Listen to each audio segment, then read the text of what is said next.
Hello વિદ્યાર્થી મિત્રો, કેમ છો? મજામાં? ઓકે વિદ્યાર્થી મિત્રો, ગઈકાલે આપણે પ્રમાણસૂચક સૂત્ર અને આણ્વીય સૂત્ર શોધતા શીખ્યા છીએ અને તેના એક્ઝામ્પલ પણ આપણે જોયા છે, બરાબર. હવે તમારા પુસ્તકની અંદર જે એક્ઝામ્પલ આપેલું છે કોયડો 1.2, તેનું જરાક આપણે સોલ્યુશન લાવી દઈએ. શું કહે છે કે એક સંયોજન 4.07% હાઇડ્રોજન, 24.47% કાર્બન અને 71.65% ક્લોરીન ધરાવે છે. ક્લિયર છે? ઓકે. પછી શું કીધું છે? તેનું મોલર દળ 98.96 છે. તેનું મોલર દળ કેટલું છે? 98.96 ગ્રામ છે. તો તેનું પ્રમાણસૂચક સૂત્ર અને અણુસૂત્ર શોધો. ક્લિયર છે? તો એટલી વસ્તુ આપણને પૂછેલી છે. ઓકે, તો આપણે જે અત્યાર સુધી શીખ્યા છીએ એ વાતને જ લઈને આપણે જરાક આગળ વધીએ કે કઈ રીતે તેનું પ્રમાણસૂચક સૂત્ર અને અણુસૂત્ર મળે. તો સૌથી પહેલાં આપણે શું શીખ્યા છીએ? તો કે તત્વની સંજ્ઞા. જવાબ શોધવાનો પ્રયત્ન કરીએ મિત્રો. તો સંજ્ઞા વેલ, ત્યાર પછી આવે છે પરમાણુય દળ, ત્યાર પછી આવે છે ટકાવાર પ્રમાણ, ટકા.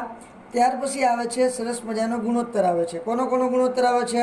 પરમાણુય દળ, ટકા અને પરમાણુય દળ. તેને પરમાણુનો ગુણોત્તર કીધું હતું.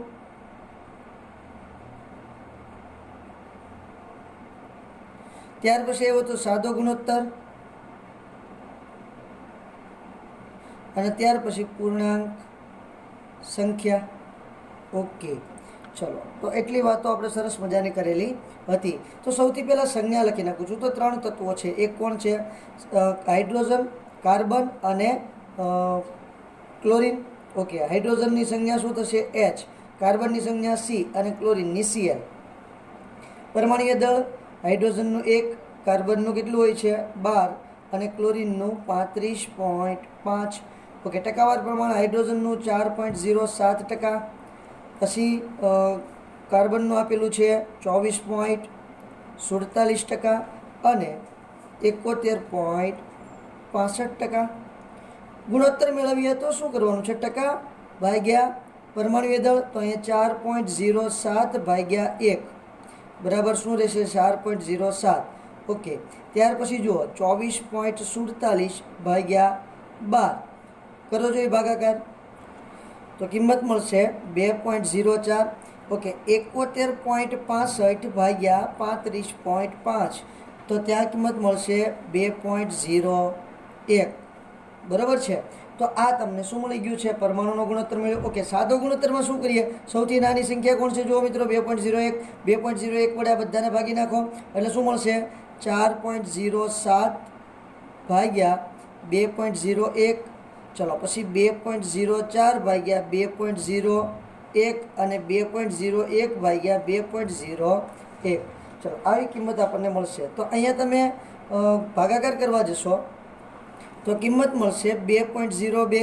અહીંયા ભાગાકાર કરવા જશો એટલે 1.01 અને અહીંયા ભાગાકાર કરવા જશો એટલે એક કિંમત મળશે. તો એને પૂર્ણાંક સંખ્યામાં લખીએ તો 2.02 ને શું લખાય? 2. 1.01 ને શું લખાય મિત્રો? 1 અને 1નું તો 1 જ રહેશે. વેલ, તો જુઓ આપણને સરસ મજાનું પ્રમાણસૂચક સૂત્ર આના પરથી મળી જશે. તો એ લખું છું પ્રમાણસૂચક સૂત્ર બરાબર કાર્બન કેટલા છે? 1, હાઇડ્રોજન કાર્બન 1, હાઇડ્રોજન કેટલા છે? 2 અને ક્લોરીન કેટલા છે? 1, CH2Cl. આ આપણું થશે પ્રમાણસૂચક સૂત્ર. પ્રમાણસૂચક સૂત્ર દળ કેટલા થશે? કાર્બનનો 12 વત્તા હાઇડ્રોજનનો 2 વત્તા ક્લોરીનનો 35.5. બધાની તમે કેલ્ક્યુલેશન કરશો એટલે જવાબ તમને કેટલો મળે છે? તો જવાબ મળે છે 49.5. 98.96 તો આપણને આપેલો છે. ઓકે, 49.5 ગ્રામ પ્રતિ સૂત્ર. બરાબર છે? તો આવું આપણને એનું સૂત્ર દળ મળ્યું છે. હવે આપણે શું શોધવાની છે? નિયમ નંબર 6 પ્રમાણે તો કે ભાઈ n શોધવાનું છે. n બરાબર શું થશે? તો આણ્વીય દળ છેદમાં સૂત્ર દળ. ચલો વેલ, આણ્વીય દળ કેટલું છે મિત્રો? તો આણ્વીય દળ આપણને આપેલું છે રકમની અંદર 98.96 ના છેદમાં 49.5 એટલે nearly all equal to answer કેટલો આવશે? 2. તો એનની કિંમત 2 આવી અને નિયમ નંબર 7 આપણે એવું કહીએ છીએ કે જે તમારી એનની કિંમત આવે એના વડે પ્રમાણસૂચક સૂત્રને ગુણી નાખો એટલે અણુસૂત્ર મળે છે. તો અણુસૂત્ર બરાબર એન ગુણ્યા પ્રમાણસૂચક સૂત્ર. તો એનની કિંમત કેટલી છે? 2. પ્રમાણસૂચક સૂત્ર કયું છે મિત્રો આપણું? CH2Cl. ઓકે, તો અહીંયા શું થશે? 2 સાથે ગુણો એટલે C2H4 અને Cl2. આ થશે આપણું અણુસૂત્ર. ક્લિયર થાય છે મિત્રો? તો આ સરસ મજાની વાત અણુસૂત્રની છે. મેં તમને કીધું આના પરથી આપણે ઘણા બધા MCQ સોલ્વ કરવાના છે, તે આપણે નેક્સ્ટ ટાઈમ જોઈશું. બરોબર છે? જ્યારે એકસાથે MCQ આની પછીના 2 ટોપિક છે, 2 ટોપિક લઈ લઈશ એટલે નેક્સ્ટ લેક્ચર એટલે કે શાયદ આવતા લેક્ચરની અંદર આપણે MCQ જોવાના થશે. તો આની પછીનો સરસ મજાનો ટોપિક આવે છે તત્વયોગ મિતિ. તત્વયોગ મિતિ અને તત્વયોગ મિતિય ગણતરીઓ. ઓકે, જો અહીંયા તત્વયોગ મિતિની વાત કરીએ તો 2 શબ્દો છે, તત્વ અને યોગ મિતિ. બરાબર છે? તો તત્વની ગણતરીની વાત કરવાની છે. અહીં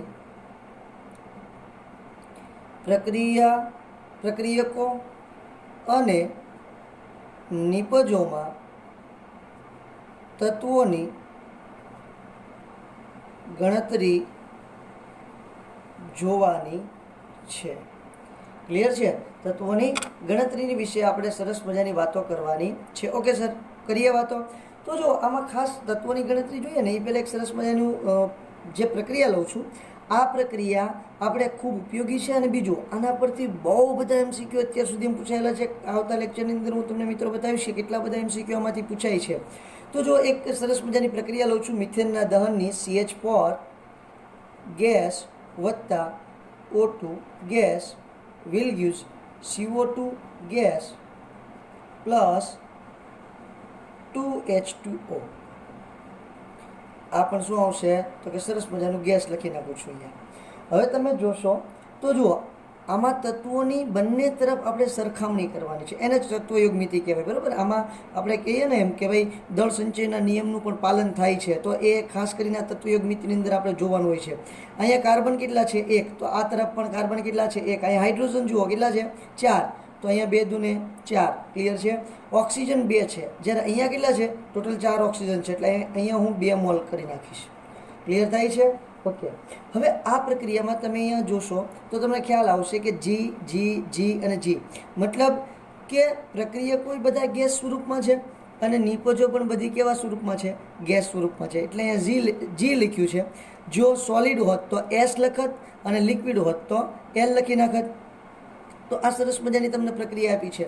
અહીંયાથી તમારે ખાસ વસ્તુ એ જોવાની છે કે અહીંયા જુઓ, મિથેનના કેટલા મોલ છે? 1. આ મિથેનના દહનની પ્રક્રિયા છે. મિથેનની ઓક્સિજનની હાજરીમાં પ્રક્રિયા કરશો એટલે એનું દહન થશે. દહન હંમેશા ઓક્સિજનની હાજરીમાં જ મિત્રો કરવાનું હોય છે. આ ખાસ યાદ રાખજો. તો ઓક્સિજનની હાજરીમાં પ્રક્રિયા કરીશ એટલે CO2 અને પાણીનો અણુ ઉત્પન્ન કરશે, પાણીના 2 અણુ ઉત્પન્ન કરશે. તો અહીંયા તમે જોશો એટલે 1 મોલ મિથેન, 2 મોલ ઓક્સિજન. તો નિપજમાં જુઓ 1 મોલ CO2 અને 2 મોલ પાણી. અહીંયા 1 2 અને અહીંયા પણ 1 2. ક્લિયર થાય છે? હવે એની જ રીતે મોલ કાઢી અને હું અણુની વાત કરું તો 1 અણુ મિથેનનો અને 1 અણુ ઓક્સિજનનો. તો અહીંયા 1 અણુ CO2નો અને 1 અણુ કોનો 2 અણુ કોના મળે છે? પાણીના. મતલબ કે આ બાજુ જેટલા મોલ છે એટલા જ મોલ આ બાજુ છે. આ બાજુ જેટલા અણુઓ છે એટલા જ અણુઓ આ તરફ છે. તો તમને બંને તરફ અણુઓની સંખ્યા, બંને તરફ મોલની સંખ્યા. હવે સાહેબ દળ જુઓ તો દળની ગણતરી કરશો તો દળે આ બાજુ સમાન જેટલું હશે એટલું જ દળ આ બાજુ હશે. કદની વાત કરીએ તો ગઈકાલે મેં એક સરસ મજાનું તમને કોષ્ટક યાદ રાખવાનું કીધું હતું. કદ આ ગેસ છે, ગેસ હોય એટલે તમારું એનું કદ જોવાનું આવશે. કદ કેટલું હોય? STP એ કદ કેટલું હોય છે?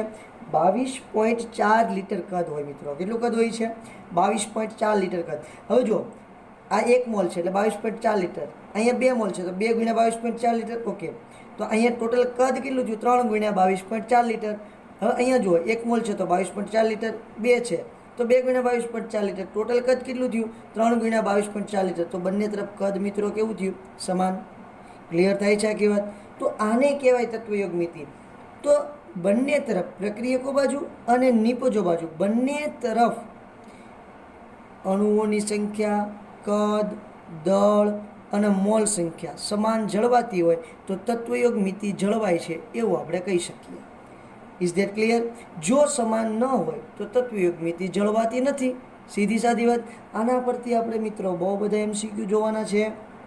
તો આ વાત તમને ખ્યાલ આવી છે. તો આપણે આગળ વધીએ. તો એને જરાક હું તમને લખીને દેખાડી દઉં છું. શું આપણે જે વાતો કરી છે એ સેન્ટેન્સ સ્વરૂપે આપણે લખીને જરાક જોઈ લઈએ. તો જુઓ, અહીંયા CH4 અને CO2 બંનેનો તત્વયોગ મિતીય ગુણાંક કેટલો છે? 1. અહીંયા કેટલા મોલ છે? 1. અહીં CH4 અને CO2 નો તત્વયોગ મિતીય ગુણાંક, આગળ જે અંક છે એને શું બોલાય? તત્વયોગ મિતીય ગુણાંક. અહીંયા 2 છે તો એનો તત્વયોગ મિતીય ગુણાંક 2 થશે. અને અહીંયા કંઈ નથી તો ત્યાં શું હોય? 1 હોય. જ્યાં કાંઈ ન હોય ત્યાં કોણ હોય? 1 હોય. તો એનો તત્વયોગ મિતીય ગુણાંક શું થશે? 1. તો અહીંયા પણ 1 અને અહીંયા 2. તો CH4 એટલે કે આ અને CO2 એટલે કે આ બંનેનો તત્વયોગ મિતીય ગુણાંક 1 છે. જ્યારે O2 અને H2O નો તત્વયોગ મિતીય ગુણાંક 2 છે. Is that clear? ઓકે. હવે જો શું વસ્તુ એની પરથી જોવાની છે તો અહીંયા જુઓ તો CH4 નો 1 અણુ O2 ના 2 અણુ સાથે પ્રક્રિયા કરશે અને CO2 નો 1 અણુ અને H2O ના 2 અણુ આપશે. CH4 નો 1 અણુ O2 ના 2 અણુ સાથે, માત્ર અણુની વાત કરું છું, પછી મોલની વાત કરીશ. CH4 નો 1 અણુ O2 ના 2 અણુ સાથે પ્રક્રિયા કરી CO2 નો 1 અણુ અને H2O ના 2 અણુ આપે છે. આ મિથેનની દહન પ્રક્રિયાનું વિશ્લેષણ કરું છું મિત્રો.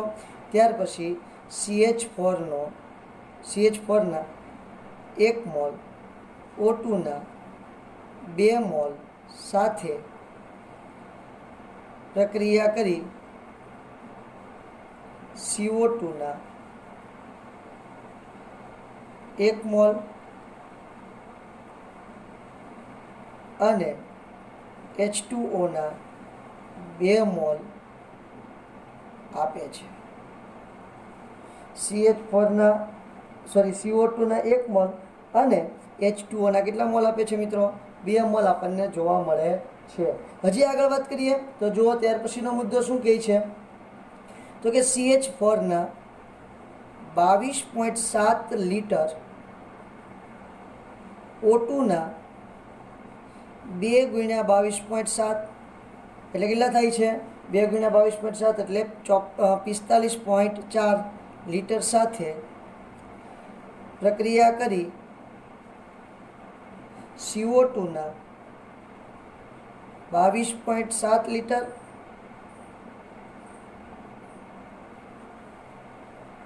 અને H2O ના 45.4 લીટર આપે છે. ક્લિયર થાય છે આખી વાત? ઓકે. ત્યાંથી આગળ વધીએ તો હજી એક વાત આવે છે કે CH4 ના 16 ગ્રામ O2 ના 32 ગ્રામ સાથે પ્રક્રિયા કરી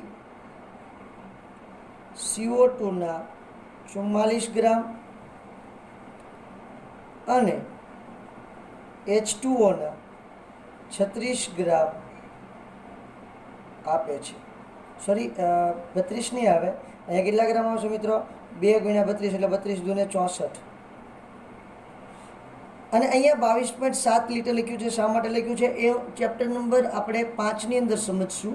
અહીંયા 22.4 લીટર લખો તો એ કોઈ પ્રોબ્લેમ છે નહીં, 22.7 લીટર લખશો તો પણ કોઈ પ્રોબ્લેમ છે નહીં. પરંતુ 22.7 શા માટે લખ્યું છે એ આપણે ક્યારે વાત કરીશું? એ વાત કરીશું આપણે ચેપ્ટર નંબર 5 ની અંદર. ક્લિયર છે? ચલો આગળ વધીએ મિત્રો. ઉનાળાને કારણે પરસેવાનો ટીપો પડી ગયું, કોઈ વાંધો નહીં. ચલો તો સરસ મજાને તમને અહીંયા તત્વયોગ મિતિ દેખાડેલી છે મિત્રો. આ ખૂબ જ અગત્યની છે અને આ વાત પણ ખૂબ જાણીતી છે. જો કે આ પૂછાશે નહીં, આના પરથી જે MCQ આવે છે એ આપણે ખાસ અગત્યના છે. તો જરા તમારા પુસ્તકની અંદર કોયડા આપેલા છે, તો એ કોયડાનું જરા સોલ્યુશન કરી નાખીએ અને પછી આપણે જોવું છે સીમિત પ્રક્રિયા. જોઈએ કોયડો જે આપેલો છે, કોયડા નંબર 1.3. ક્લિયર? એની રકમ લખી લો, પછી હું તમને સમજાવી દઉં. રકમ આપેલી છે 16 ગ્રામ મિથેનના દહનથી ઉત્પન્ન થયેલા પાણીનો જથ્થો ગણો. જો આ ટાઈપના MCQ હોય છે મોસ્ટલી, બરાબર? તો શું હોય છે આપણે જરાક જોઈ લઈએ. તો સૌથી પહેલાં આપણે એનો આન્સર શોધવાનો પ્રયત્ન કરીએ એ પહેલાં આપણને એની રિએક્શન આવડવી જોઈએ. જ્યારે પણ દહન પ્રક્રિયા પૂછાય તો દહન પ્રક્રિયાની રિએક્શન આપણને કંઠસ્થ હોવી જોઈએ. એમાં કંઈ નહીં ચાલે મિત્રો, બધાને મોઢે આવડતી હોવી જોઈએ, બરાબર છે? અને આલ્કેનનું દહન કરશો તમે, આલ્કીન કે આલ્કાઇનનું દહન કરશો એટલે તમને કાર્બન ડાયોક્સાઇડ અને પાણી જ મળશે. હવે પ્રક્રિયાને સંતુલિત કરતાં તમને આવડવી જોઈએ. આ જવાબદારી તમારી છે. ચાલો, CH4 gas, O2 gas, CO2 gas plus 2H2O gas. ચાલો, આ બધાને હું જરાક સરસ મજાના સંતુલિત કરી દઉં. તો પ્રક્રિયા સંતુલિત કરી દીધી છે. તો આ પ્રકારની પ્રક્રિયા આપણી પાસે છે. હવે તમને એવું કહે છે કે જો તમે 16 ગ્રામ મિથેનને દહન કરો તો તમને પાણી કેટલા ગ્રામ મળશે, અથવા તો 16 ગ્રામ મિથેનના દહનથી મળતું પાણી કેટલા ગ્રામ હશે. ક્લિયર? આવું તમને પૂછેલું છે. તો આ પ્રક્રિયાની અંદર જુઓ કેટલા ગ્રામ મિથેન છે, તો 4 હાઇડ્રોજન અને 12 કાર્બન, એટલે ઓલરેડી 16 ગ્રામ છે. 16 ગ્રામ મિથેનનું દહન કરીએ ત્યારે આપણને કેટલા ગ્રામ પાણી મળે છે, તો કે અહીંયા કેટલા ગ્રામ થાય? 18 દુને 36. તો અહીંયા લખી નાખું 1 મોલ મિથેનના દહનથી 2 મોલ પાણી મળે છે. ઓકે, આપણને ખબર છે મોલ બરાબર શું થાય? મોલ બરાબર શું થાય? દળના છેદમાં અણુભાર, બરાબર છે? તો એનો બીજો મતલબ એમ થાય કે 16 ગ્રામ મિથેન ના દહનથી 2 મોલ પાણી. ઓકે, તો 2 મોલ પાણી જે છે, તો પાણીનું દળ શોધીએ તો મોલ બરાબર દળના છેદમાં આણ્વીય દળ. ઓકે, દળને સૂત્રનો કરતા બનાવીએ માટે દળ બરાબર મોલ ગુણ્યા આણ્વીય દળ. મોલ કેટલા છે આપણી પાસે? 2. અને પાણીનું આણ્વીય દળ કેટલું થાય? H2O નું આણ્વીય દળ 18, મતલબ 36 ગ્રામ. ચાલો, તો આ આપણને જવાબ મળી ગયો છે. તમારા 16 ગ્રામ મિથેનનું દહન કરો એટલે 36 ગ્રામ પાણી તમને મળશે. ત્યાર પછીનો બીજો ક્વેશ્ચન છે, જુઓ. બીજી રકમ આપેલી છે કોયડો 1.4. દહનની પ્રક્રિયાને અંતે 22 ગ્રામ CO2 ઉત્પન્ન કરવા માટે કેટલા મોલ મિથેનની જરૂર પડે છે? ઓકે વેલ, તો ફરી વખત આપણું જે ઇક્વેશન છે CH4 પ્લસ 2O2 ગેસ, અહીંયા પણ ગેસ આવશે, will gives CO2 gas plus 2H2O gas. Clear થાય છે મિત્રો? ઓકે, તો હવે જુઓ, અહીંયા તમને એવું કીધું છે કે અહીંયા તમને 22 ગ્રામ મિથેન મળે છે. કેટલા ગ્રામ? 22 ગ્રામ કાર્બન ડાયોક્સાઇડ મળે છે. તો તમને એમ કીધું છે કેટલા મોલ મિથેનની જરૂર પડે છે. ક્લિયર છે? તો અહીંયા જ્યારે તમારું 16 ગ્રામ મિથેન હોય તો અહીંયા કેટલા ગ્રામ મળે? 44 ગ્રામ. તો 22 ગ્રામ એ કેટલું? સીધી વાત છે. પછી આપણે એને મોલમાં ફેરવી નાખીએ, અથવા તો પહેલાંથી મોલમાં ફેરવી નાખો તો પણ તમને ખબર પડી જાય. અને આ તો બહુ સિમ્પલ ક્વેશ્ચન છે, એમ ખબર પડી જાય. જો 1 મોલ CO2 હોય તો અહીંયા 1 મોલ મિથેન, તો 22 ગ્રામ એટલે અડધો મોલ CO2, તો એ કેટલું હોય? અડધો મોલ મિથેન હોય. સિમ્પલ વાત છે, પરંતુ આપણે કેલ્ક્યુલેશન જરા કરીએ તો જુઓ, અહીંયા લખી નાખું છું 44 ગ્રામ CO2 બરાબર 16 ગ્રામ CH4 એટલે કે મિથેન. તો 22 ગ્રામ CO2 બરાબર કેટલો મિથેન? સિમ્પલ છે, 22 ગુણ્યા 16 છેદમાં 44. 22 ગુણ્યા 16 છેદમાં 44 એટલે તમને જવાબ મળશે 8. 8 ગ્રામ તમને શું હોય છે? મિથેનની વાત છે. ઓકે, આના મોલ શોધીએ તો જુઓ, 16 ગ્રામ બરાબર 1 મોલ, તો 8 ગ્રામ બરાબર કેટલા? ત્રિરાશિ મૂકવાની છે, બીજું કંઈ જ કરવાનું નથી મિત્રો. તો આ જરા કેલ્ક્યુલેશન કરીએ. બરાબર 8 ગુણ્યા 1 છેદમાં 16 એટલે કેટલા થઈ જશે? 0.5 મોલ. 0.5 મોલ તમારે મિથેનની જરૂર પડે. 0.5 મોલ મિથેનની જરૂર પડે. ક્લિયર? તો આ વાત હતી તમારા સરસ મજાના તત્વયોગ મિતિની. કાલે આના પરથી આપણે બહુ બધા MCQ સોલ્વ કરવાના છે. આજે આપણે નવો એક ટોપિક જોઈએ છીએ, તેનું નામ છે સીમિત પ્રક્રિયક.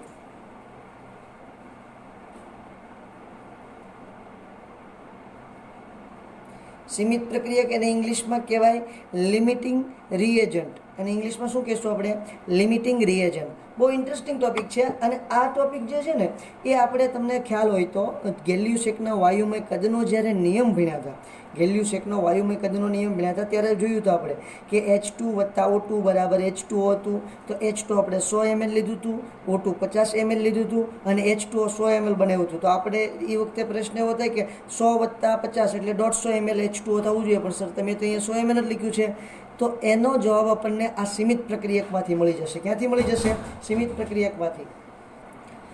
તો શું કહે છે મિત્રો સીમિત પ્રક્રિયક? તો જુઓ, હવે આપણે હમણાં જ્યારે આગળનું એક્ઝામ્પલ જોયું છે, CH4 + 2O2 will give CO2 + 2H2O. બરાબર. હવે કેવું થાય કે આ 16 ગ્રામ હોય ત્યારે ફરજિયાત આપણને કેટલા ગ્રામ જોઈએ? 64 ગ્રામ જોઈએ. બરાબર છે. ત્યારે જ બંને એક સરખા પ્રમાણમાં વપરાય અને આપણને આ નિપજ આપશે. પણ ઘણી વખત કેવું થાય છે કે આનું પ્રમાણ વધારે હોય. સમજો કે આ 16 ગ્રામ હોય અથવા તો આ 20 ગ્રામ હોય અને આ 64 ગ્રામ હોય. તો 16 ગ્રામ મારે કેટલું જોઈએ છે આપણે? 64 ગ્રામ. તો 20 ગ્રામ મારે એની પ્રમાણમાં વધારે જોઈએ. તો આ તો ખાલી કેટલું છે? 64 ગ્રામ જ છે. તો આની સરખામણીમાં આનું પ્રમાણ કેવું થઈ ગયું? ઓછું થઈ ગયું. જેથી કરીને નિપજ અહીંયા આપણને આ જેટલા પ્રમાણમાં જોઈતી છે એટલા પ્રમાણમાં મળશે નહીં. મિથેનના અનુલક્ષીને જે પ્રમાણમાં આવવી જોઈએ એટલા પ્રમાણમાં આવશે નહીં. એટલે ઘણી વખત કેવું થાય કે ભાઈ બે પ્રક્રિયકમાંથી એક પ્રક્રિયકનું પ્રમાણ વધારે હોય અને બીજા પ્રક્રિયકનું પ્રમાણ ઓછું હોય. બે પ્રક્રિયકમાંથી એકનું પ્રમાણ વધારે હોય અને બીજાનું પ્રમાણ ઓછું હોય. તે જે ઓછા પ્રમાણવાળો પ્રક્રિયક છે એ વપરાઈ જશે. તો વધારે પ્રમાણવાળો કેવો છે? પીડ્યો રહેવાનો છે. ઓકે. હવે કદાચ આ જે બીજો પ્રક્રિયક છે ગમે તેટલું એનું પ્રમાણ હોય, વધારે પ્રમાણ ગમે તેટલું હોય, પણ એ વપરાવાનો નથી અને નિપજ આપણને મળવાની નથી, પ્રક્રિયા આગળ વધવાની નથી. તો નિપજ કેટલી મળશે? તો જે ઓછો પ્રક્રિયક છે એના પ્રમાણને અનુલક્ષીને નિપજ મળશે. જે પ્રક્રિયક ઓછા પ્રમાણમાં છે એને અનુલક્ષીને નિપજ મળશે. તો જે ઓછા પ્રમાણવાળો પ્રક્રિયક છે એ નિપજને સીમિત કરી દેશે. એટલા માટે તેને સીમિત પ્રક્રિયક તરીકે ઓળખવામાં આવે છે. ઘણી પ્રક્રિયાઓમાં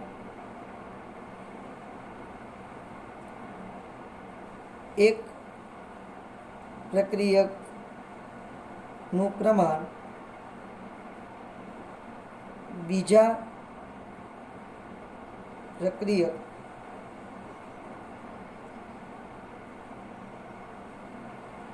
કરતાં ઓછું હોય છે. એક પ્રક્રિયકનું પ્રમાણ બીજા પ્રક્રિયક કરતાં ઓછું હોય છે. તેથી ઓછા પ્રમાણવાળો પ્રક્રિયક વપરાઈ જાય તો બીજો પ્રક્રિયક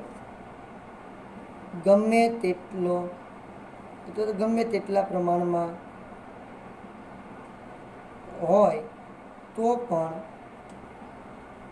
પ્રક્રિયા આગળ વધતી નથી. અને જે તમને નિપજ મળે છે અને નિપજ ઓછા પ્રમાણ ધરાવતા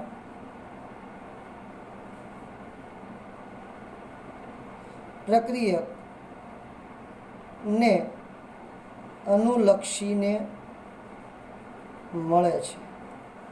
તેથી ઓછા પ્રમાણ ધરાવતા પ્રક્રિયકને સીમિત પ્રક્રિયક કહે છે. ઓછા પ્રમાણ ધરાવતા પ્રક્રિયકને શું કહેવાય મિત્રો? સીમિત પ્રક્રિયક તરીકે ઓળખવામાં આવે છે બેટા. તો આ તમારે સીમિત પ્રક્રિયા, કારણ કે એ શું કરશે, તમારી નિપજનું પ્રમાણ સીમિત કરી નાખશે. પછી ભલે તમારો બીજો પ્રક્રિયક છે ગમે તેટલા પ્રમાણમાં, ધારો કે આપણે એક એક્ઝામ્પલ લઈએ, a વત્તા b વિલ ગીવ્સ, અહીંયા 2a લઈએ બરાબર, અને અહીંયા b લઈએ, અથવા તો 2b લઈએ, તો અહીંયા મળે છે 2c વત્તા 2d. હવે જુઓ, આ 2a વત્તા 2b વિલ ગીવ્સ 2c વત્તા 2d. હવે અહીંયા હું પ્રમાણ ફેરફાર કરી દઉં છું, અહીંયા લઉં છું 4a વત્તા 2b વિલ ગીવ્સ, અહીંયા નિપજ મળશે 2c વત્તા 2d. હવે આ શું થયું સાહેબ?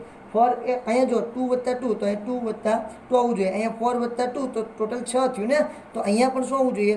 અહીંયા આપણે ટોટલ 6 થવું જોઈએ, પણ એવું બનશે નહીં. તત્વયોગ મિતિમાં આ વાતને આપણે ખાસ ધ્યાનમાં લેવાની છે.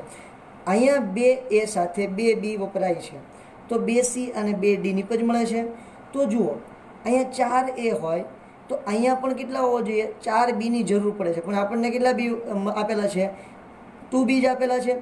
તો અહીંયા જ્યારે a અને b વચ્ચે પ્રક્રિયા થશે તો આ 4a માંથી માત્ર કેટલા a વપરાશે? 2a જ વપરાશે. 4a માંથી 2a જ વપરાશે અને 2a બાકી રહેશે. જે પ્રક્રિયામાં વપરાશે નહીં તે પ્રક્રિયા પાયમા વગરના તમારા જે પાત્ર છે, પાત્રની અંદર પ્રક્રિયા પાયમા વગરનું પીડ્યો રહેશે 2a. જ્યારે 4a છે એમાંથી 2a વપરાઈ જશે તો કેટલો પીડ્યો રહે? 2a પીડ્યો રહેશે. એટલે 2b અને આમાંથી કેટલો a વાપરશે? 2a જ વાપરશે. એટલે નિપજ 2c અને 2d મળે છે. તમે ગેલિયસ એકનો વાયુમય કદનો નિયમ પણ મિત્રો આ પ્રમાણે સમજી શકો છો. ક્લિયર થાય છે આખી વાત? તો આ વાત છે સીમિત પ્રક્રિયકની. કાલે આપણે એનું એક્ઝામ્પલ જોઈશું અને એના ઘણા બધા MCQ સોલ્વ કરવાના છે. બરોબર છે? તો આજે આપણે એટલે સુધી રાખીએ. આઈ હોપ કે તમને સમજાઈ ગયું છે. સીમિત પ્રક્રિયક અને તત્વયોગ મિતિ ખૂબ જ અગત્યનો ટોપિક છે.